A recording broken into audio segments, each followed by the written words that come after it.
Agora a gente vai falar de um assunto muito, mas muito importante. Convido você a participar, como sempre. Infelizmente, um assunto recorrente nos noticiários hoje em dia é violência doméstica, muitas vezes impulsionada por relacionamentos tóxicos.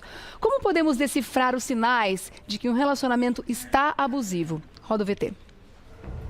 O BBB 23 mal começou e uma situação dominou a internet e rodas de conversa em todo o Brasil: relacionamento abusivo.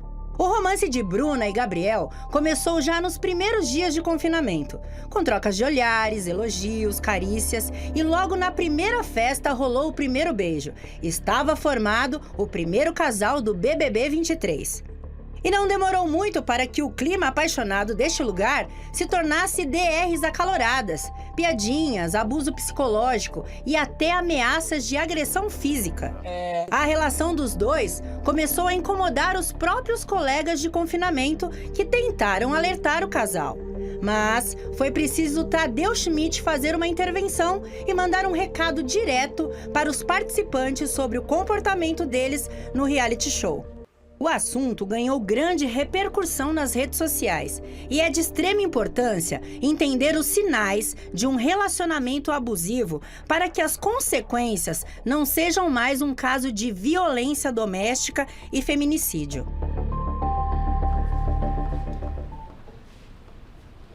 Pois é, nesse caso está todo mundo vendo, né? E na vida privada, e na casa das pessoas, né? Que sirva de exemplo com toda certeza.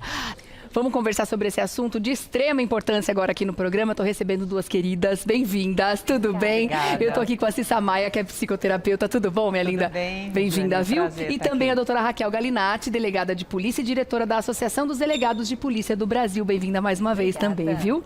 Vamos começar, antes de mais nada, falando a respeito desses dados, porque quando eu li essa pauta, a gente juro que eu fiquei assustada. Quando a gente imagina que a gente está entrando num momento de consciência maior entre as pessoas, entre a sociedade, entre a humanidade de uma forma geral, a gente vê que os dados aumentam em vez de diminuir. Isso é muito louco. Então, gente, eu confesso que eu fiquei assustada, porque são dados da Organização Mundial de Saúde que apontam o Brasil na 5ª colocação no ranking dos países com maior número de feminicídios, né? E o estado de São Paulo registrou só o estado de São Paulo, 195 vítimas de feminicídio no ano passado, que é o maior número desde que começaram a contar lá em 2015, como um crime, né, específico falando sobre morte de mulheres, né, em razão de serem mulheres. Isso é muito assustador. Tem como a gente colocar isso em alguma conta específica?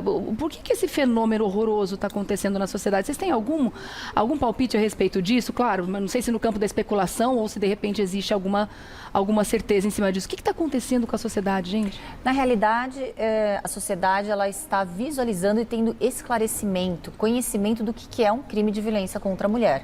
Até então não tínhamos estatísticas específicas, então era impossível mensurar qual era a quantidade de crimes que ocorriam e muitas vezes esses crimes eram subnotificados quando envolviam violência doméstica e familiar. Ainda os crimes de violência contra a mulher, quando é num contexto familiar, ele ocorre entre 4 paredes. Sim. São os famosos crimes que ocorrem na clandestinidade, sem testemunhas, somente a vítima que tem, a sua palavra tem um valor muito forte quando ela relata esses crimes, mas infelizmente ainda é muito difícil, porque os crimes que a gente consegue detectar são aqueles que já têm consequências mais graves, Sim. como a lesão corporal, algo mais gravoso. Essas violências que se iniciam, que são as violências psicológicas, morais, elas intimidatórias, que colocam a mulher completamente vulnerável, sujeitas a manipulações, essas aí são invisíveis. E muitas vezes as mulheres elas não se percebem vítimas. Eu estava conversando com a doutora e eu achei muito plausível, muito perfeito, encaixou perfeitamente a palavra. As mulheres romantizam as situações de violência quando estão num contexto ali romântico, né? E por que isso acontece, Cissa? Porque elas estão envolvidas amorosamente com aquele agressor, com aquele abusador? Amorosamente por uma ilusão, né, Rejane? Normalmente, assim, as pessoas querem ter alguém, né? Então, romantizar a situação de abuso é muito comum, né? Por isso, muitas relações duram um tempo longo, né? Porque a situação está sendo romantizada. Por quê? Porque o abusador, ele tem a dinâmica de bate-a-sopra. Uma hora ele vem, ele te agrada, ele faz tudo para merecer a sua atenção e o seu amor, e depois ele te agride verbalmente. Então, o início de uma relação, de uma violência física, é o abuso psicológico, né? Onde ele denigre o outro, o que se caracteriza? O controle e a manipulação. Quando você vê, você já está sendo controlada e manipulada pelo agressor, né? E aí, o que acaba minando a sua autoestima, né? Você fica incapaz de acreditar em você mesma, você perde a sua dignidade, né? Então, a necessidade de ter alguém, né? Socialmente, até mesmo, né, Raquel? A necessidade, não quero, cheguei nessa altura da minha vida, eu não quero ficar sozinha, medo de estar sozinha. A gente tem um contexto cultural, né? Sim. Onde a mulher sozinha ainda não é bem vista, é submissa.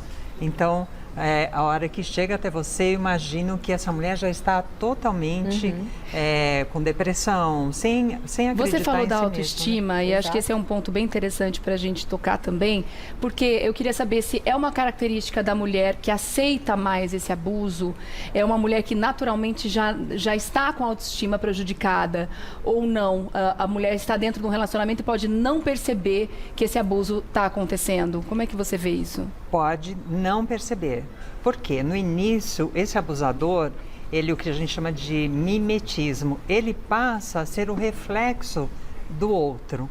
E quem não gosta de se ver, né, nós somos espelhos uns para os outros. Quem não gosta de se ver no outro de uma forma tão incrível, né? Então, a autoestima melhora, se não estava boa, né? E, sem dúvida nenhuma, né, Rejane, a mulher que tem uma autoestima boa, o que é autoestima, né? Como você se estima. Uma mulher que sabe colocar limites e que se estima, ela dificilmente vai entrar numa relação abusiva e não vai chegar na violência física. E eu né? imagino que em muitos casos o ciclo vicioso se mantém, né? Porque a mulher muitas vezes tem essa tomada de consciência, sofreu uma violência ainda pior, né? Do que as vias de fato, né? Como a gente diz, chega a fazer um boletim de ocorrência, chega a ter uma medida protetiva e muitas vezes acontece dela retirar porque o abusador de novo conseguiu fazer com que ela voltasse atrás nisso? Essa situação, desde a Lei Maria da Penha, não existe mais a possibilidade. Ah, não? Não. Ai, que notícia ótima. Isso não existe. Então, por fez quê? uma denúncia, já é definitivo. Fez uma denúncia na porta da delegacia de polícia, foi numa delegacia de polícia. A partir do momento que essa denúncia foi feita um BO, para essa mulher retirar, no caso, a queixa, que é o que falam, né, de forma popular, somente através de uma audiência específica perante o juiz com a anuência do Ministério Público. Caso contrário, não existe. Porque existiam situações em que a mulher, às vezes, ela nem queria desistir daquela denúncia, mas muitas vezes o agressor, ele estava lá o tempo todo do lado da mulher. Mas sabe o que eu acho interessante? Que percebendo alguns desenhos de relacionamentos que antes a gente não tinha, os realities para a gente perceber, não são somente as mulheres com baixa autoestima vítimas de relacionamentos abusivos. Todas estão sujeitas. A diferença é a reação da mulher naquele relacionamento e a elasticidade de permitir abusos e agressões ou não. Claro que a mulher com uma autoestima mais baixa, carente, vulnerável emocionalmente, ela vai permitir certos tipos de agressões e abusos por achar que esse é o preço que ela tem que pagar por estar dentro de um relacionamento. E outro perigo é achar que a mulher que consegue se defender, uma mulher forte, ela não está sendo vítima em um relacionamento abusivo, que é o que a gente está vendo no Big Brother, no reality, né, no Big Brother. Falando nisso, a gente viu bem esse caso do Gabriel, né, porque fica muito interessante a gente analisar que parece que essa agressividade, ela vem associada à masculinidade, que para eu ser o homem da relação, como ela falou, né, ela chegou a comentar, eu sou o homem da relação, né, a Bruna falou isso, e para que ele se autoafirme como homem da relação, ele tem que ser agressivo, né? E se reafirmar como eu sou mais forte, então eu sou o homem da relação. Sim. E eu posso fazer o que eu quiser. Rejane, como a gente tem aí uma questão cultural, né? A posição, né? Uma questão de violência de gênero até, né?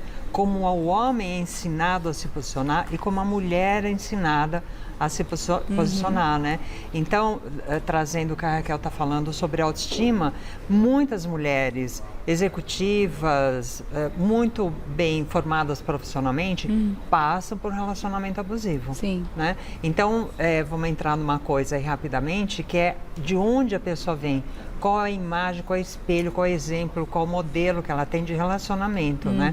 Ela provavelmente viu aquela mãe dizendo amém a tudo, não reagindo, um pai mais agressivo. Muitas vezes viu a e violência agressivo em com casa. ela mesma, né? Também. Então ela acaba romantizando uma relação abusiva. Né? E como que a gente Esse é o consegue perigo. detectar? Porque eu imagino que começo de relação, ninguém se mostra abusivo assim tão rapidamente. Não, né? exatamente. Vamos tentar entender, ou tentar identificar, ou abrir os olhos das mulheres para tentar entender o quanto antes, né? Para sair desse relacionamento antes de chegar nas piores das consequências. Quais são os sinais? Tem algum passo a passo, alguma etapa, alguma coisa para a gente começar a perceber isso, Sim, doutora? sim, tem uma dinâmica do abusador, né?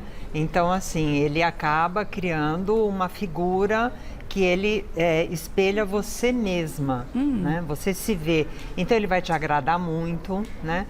Ele vai faz ser exatamente muito o que você amigável, quer. muito sedutor, faz o que ele quer. O que você quer, espera sem que ele dúvida. faça, sim. Muito sedutor, ele gosta dos seus amigos, da sua família. Só que com o tempo ele começa a dar uma investida ou outra, né? Ele fala, poxa, mas aquela sua amiga não é tão sua amiga. Eu observei, não é tão sua amiga. Poxa vida, aquela sua prima, ela não é sua amiga Começa também. a te afastar das pessoas. Começa a te afastar, o isolamento, né? Sim. E o adestramento, né? O que é o adestramento, né? Quando a pessoa já está completamente na mão do outro, né? Ela perdeu o contato consigo mesma. Tá. Ela já perdeu a dignidade, na verdade, né? Ela perdeu a dignidade. Eu acredito que quando chega na Raquel, essa mulher já está nesse estado. E uma coisa muito importante também, então, acompanhar os sinais, né? Como você precisa de um tempo para observar aquilo, né? Aquele comportamento, a autenticidade não vai estar muito presente, né? Como aquele homem ou aquela mulher, porque o relacionamento abusivo no par romântico se dá também ao contrário, é que a prevalência maior é a mulher sendo a vítima. Né? Então, como detectar os sinais? Por exemplo, um cara muito sedutor, que depois ele passa a mentir, né? Você vai descobrindo as mentiras, né? Ele te agrada demais, aí depois ele vem, depois de uns 2, 3 meses, ele dá um sinal que já te deixa insegura. Tá. Mas você acha que você é tão capaz assim no seu Nossa. trabalho? Cuidado com aquela sua colega, ela vai te passar a perna. Começa a né? destruir a autoestima da pessoa. Mas você mesmo. vai ser com essa roupa não está bem em você, tá vulgar. E muitas vezes a mulher aceita isso, ele está cuidando de mim, isso é um Muito cuidado, bom ele isso, gosta Jane. de mim. Exatamente, né? o ciúme. Ele se preocupa comigo. Né? Exatamente, o ciúme, ele é visto como um cuidado. Então, uma coisa muito importante também, né, Raquel, o quanto a pessoa está buscando cuidado e proteção. Isso é uma cilada também. Para finalizar, só gostaria de entender se o relacionamento abusivo pode também se configurar dentro de outras relações que a gente tem interpessoais, não só no relacionamento afetivo. A gente pode ter relações abusivas também entre irmãos, entre pais e filhos, entre amigos. A gente também pode chamar de abusivo, não sei se aos olhos da lei, mas aos olhos da psicologia. Aos olhos da lei, sim. Da lei também. Inclusive, o relacionamento abusivo, a violência psicológica, há 2 anos atrás foi tipificada como crime. Até 2 anos atrás não tínhamos um crime específico de violência psicológica. Que avanço importante, que né, é doutora? toda a situação em que a mulher está sendo manipulada, despida da sua autoestima, está amedrontada, toda a situação em que a vulnerabilidade daquela mulher está à flor da pele, a ponto dela entrar em depressão. Quando a gente fala em relacionamentos abusivos, a gente tem um contexto profissional, dentro do quando trabalho, a gente fala do assédio trabalho, moral, a gente fala do assédio sexual, é também uma relação que se coloca de superioridade profissional para poder tirar uma vantagem sexual ilícita. Então, existe o contexto de abuso, antes muito permitido na sociedade, hoje nós já sabemos falar não. Antes, aquela pessoa que não permitia abusos era a pessoa chata, desagradável. Sim. Hoje, não. Hoje, a gente sabe o limite do que nós permitimos para que a gente não seja violado, violentado. Gente, que assunto importante. Queria muito continuar esse papo que tá ótimo, mas eu vou deixar aqui o espaço super aberto. Vocês voltem, por favor. Afinal de contas, é um assunto que não se esgota, né, gente? Muitas coisas aí para serem faladas ainda sobre isso, né, Exatamente, para a gente ajudar Será essas mulheres, para empoderar cada vez mais, para que nós saibamos dos nossos direitos e saber aonde procurar esses direitos. Então, um último recado, a mulher que está passando por isso precisa procurar uma delegacia da mulher, sem dúvida nenhuma, né, doutora? Procura uma delegacia da mulher, diz que 180 em âmbito nacional. E vamos meter a colher sim, se a gente sabe que está acontecendo isso no vizinho, dá para fazer denúncia anônima também, né, doutora? Infelizmente, estar dentro de um relacionamento abusivo pode ocasionar consequências graves, como, infelizmente, feminicídio. Tá certo. Gente, obrigada, lindas. A Cissa Maia, que é psicoterapeuta, você faz contato através do Instagram, @Cica, você vai escrever Cica porque não põe cedilha, né? Então, Cissa Maia, psicóloga, e a doutora Raquel Galinatti, que é delegada de polícia e diretora da Associação dos Delegados de Polícia do Brasil. Você segue no @Raquel Galinatti, com 2 L's, tá bom? Um beijo enorme pra vocês. Obrigada, viu, queridas? Obrigada, prazer. Um papo ótimo, né, gente? Que riqueza conversar com essas mulheres, né? Tão fortes e tão inteligentes.